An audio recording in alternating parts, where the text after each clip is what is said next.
আমরা অনিশ্চয়তা থেকে কবে মুক্তি পাব? আদৌ কি মুক্তি পাব?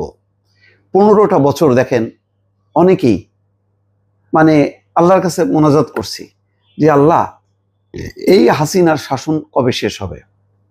আর তো ভালো লাগছে না। এইভাবে একই সরকার, কোনো রকম জনসমর্থন নেই, ভোটের নামে এই কারসাজি জালিয়াতি করে এইভাবে কেমনে থাকে?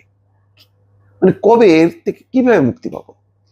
কোনো আন্দোলনে কাজ হচ্ছে না, বিএনপি ফেল, জামাত ফেল। জামাত তো শেষের দিকে দৃশ্যপটেই ছিল না। বিএনপি আন্দোলন জমাইতে পারছিল না, এবং যে পরিমাণ মানে পুলিশ সহ তাদের অ্যাগ্রেসিভ একটা প্রবণতা, মনে হতো যে বিএনপিকে ঠেকাইতে ছাত্রলীগই যথেষ্ট। তো এইরকম ভাবে 15টা বছর একটা অনিশ্চিত জীবন কিভাবে, আমি নিজেকে দিয়েই চিন্তা করি। তো 3-4 বছর ধরে দেশের এক প্রান্ত থেকে আর এক প্রান্ত, বিশ্বের এই থাইল্যান্ড, সিঙ্গাপুর, কখনো মালয়েশিয়া, কখনো ইউরোপ, কখনো আমেরিকা, এইভাবে দৌড়ায় বেড়াইছি, সময় পার করছি। আর মনে মনে আশা করছি যে এই তো মানে পতন হবে, এই তো এবার নির্বাচনকে ঘিরে কিছু একটা হয়ে যাবে, মার্কিন স্যাংশন যেভাবে আসবে তাতে আর কুলাইতে পারবে না। লম্বা সময় শুধু কল্পনা করেন, একটা বছর আগে, মানে 5ই আগস্টের আগের সেই সময়গুলো। তারপরে দেখেন আন্দোলন হলো, সেই আন্দোলন সফল হয়েও হয় না। তারপরে কিন্তু ধাম করে হয়ে গেল। হওয়ার পর আমরা স্বস্তিতে মানে স্বস্তি পাইলাম আর কি, নিঃশ্বাস ছাড়লাম যে যাক বাবা, বাঁচা গেল। কিন্তু কই, মাত্র কয়েকদিন পর আবার সেই অনিশ্চিত অবস্থা। ইউনূস সাহেব প্রথম দিকে বেশ তৎপর, এটা করবে ওইটা করবে, সংস্কার বিচার, আমরা মনে করলাম না জানি কি হয়ে যাবে। কিসের কি, সব মনে হলো ভোগলাবাজি। ছাত্ররা হঠাৎ করে চলে গেল ক্ষমতায়, যাক ভাবলাম যে একটা পরিবর্তন বোধহয় হবে, না জানি কি হবে। না, ট্রাফিকের দায়িত্ব নিল, কিছুদিন ভালো চললো, তারপরে আবার বিশৃঙ্খল। তারপরে শোনা গেল তদবির এটা সেটা করে, তারপরে পুরো জিনিসটা একটা ফানি গেমে রূপ নিল। সব আওয়ামী লীগের যারা ডাক সাইডে তারা সব চলে গেল, শেখ বংশ একেবারে উধাও হয়ে গেল। ধরা পড়লো কয়েকটা রাঘব বলা, আর সব চেলা চামুন্ডা, নাকি এদেরকে ঠেলে দিল আমি জানি না, সালমান এফ রহমান, আনিসুল হক, জুনায়েদ আহমেদ পলক সহ এরকম কয়েকজন। আর বাকি কই, সব তো পগার পার। একযোগে মসজিদের ইমাম থেকে শুরু করে আপনার কেউ বাকি নেই, বিশ্ববিদ্যালয় ভিসি, প্রধান বিচারপতি, সব শেষ। মানে সব চলে গেল, ঝাড়ে বংশে শেষ হয়ে গেল। আচ্ছা, এই যে চলে গেল, এটা তো একটা বিরাট সুযোগও ছিল। তারপর থেকে অনিশ্চিত অবস্থা।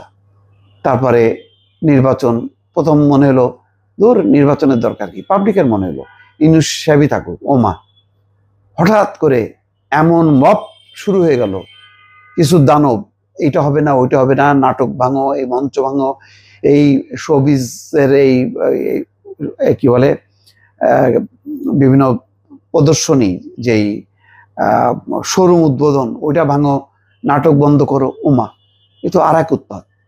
হঠাৎ করে মনে হলো যেন একটা ইসলামিক রেভলিউশন হয়ে গেল। কি আশ্চর্য ব্যাপার!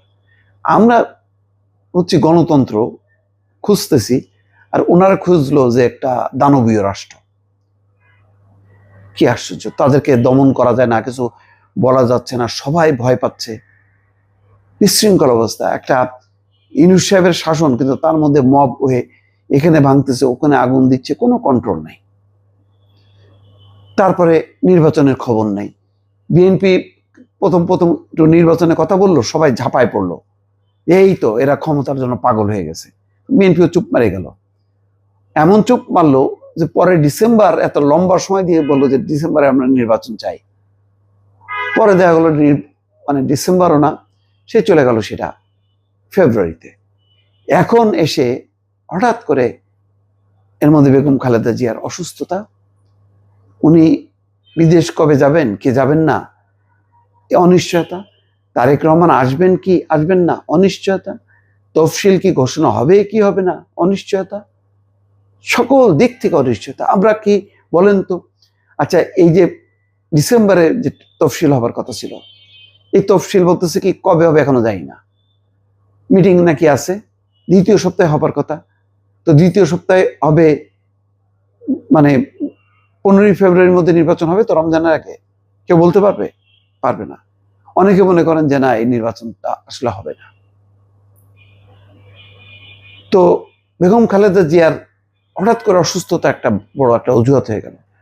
এখন জামাত দেখতেছি যে বলতেছে যে যারা নির্বাচন নিয়ে এত লাফালাফি করতেছে এখন তাদের মুখে অন্য সুর। কই, বিএনপি কি বলছে আসলে নির্বাচন আমরা চাই না? কই, তারা তো 36টা আসনে আবার আসন ডিক্লেয়ার করলো।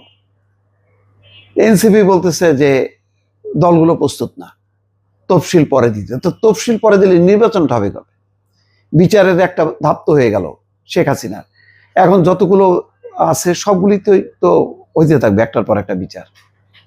তাহলে কোথায়, মানে নিশ্চয়তাটা কোথায়? আজকে যদি আপনাকে প্রশ্ন করি যে বেগম খালেদা জিয়া কি যাবেন লন্ডনে, আপনার কাছে কিন্তু কোনো উত্তর নেই। আজকে যদি বলি, আপনার কাছে প্রশ্ন করি তারেক রহমান কি আসবেন, আপনি কিন্তু উত্তর দিতে পারবেন না। আপনার কাছে যদি প্রশ্ন করি যে নির্বাচন কি হবে সময় মতো, আপনার কাছে উত্তর নেই। আপনার কাছে যদি প্রশ্ন করি তফসিল কি দ্বিতীয় সপ্তাহে হবে, আপনি কিন্তু উত্তর দিতে পারবেন না।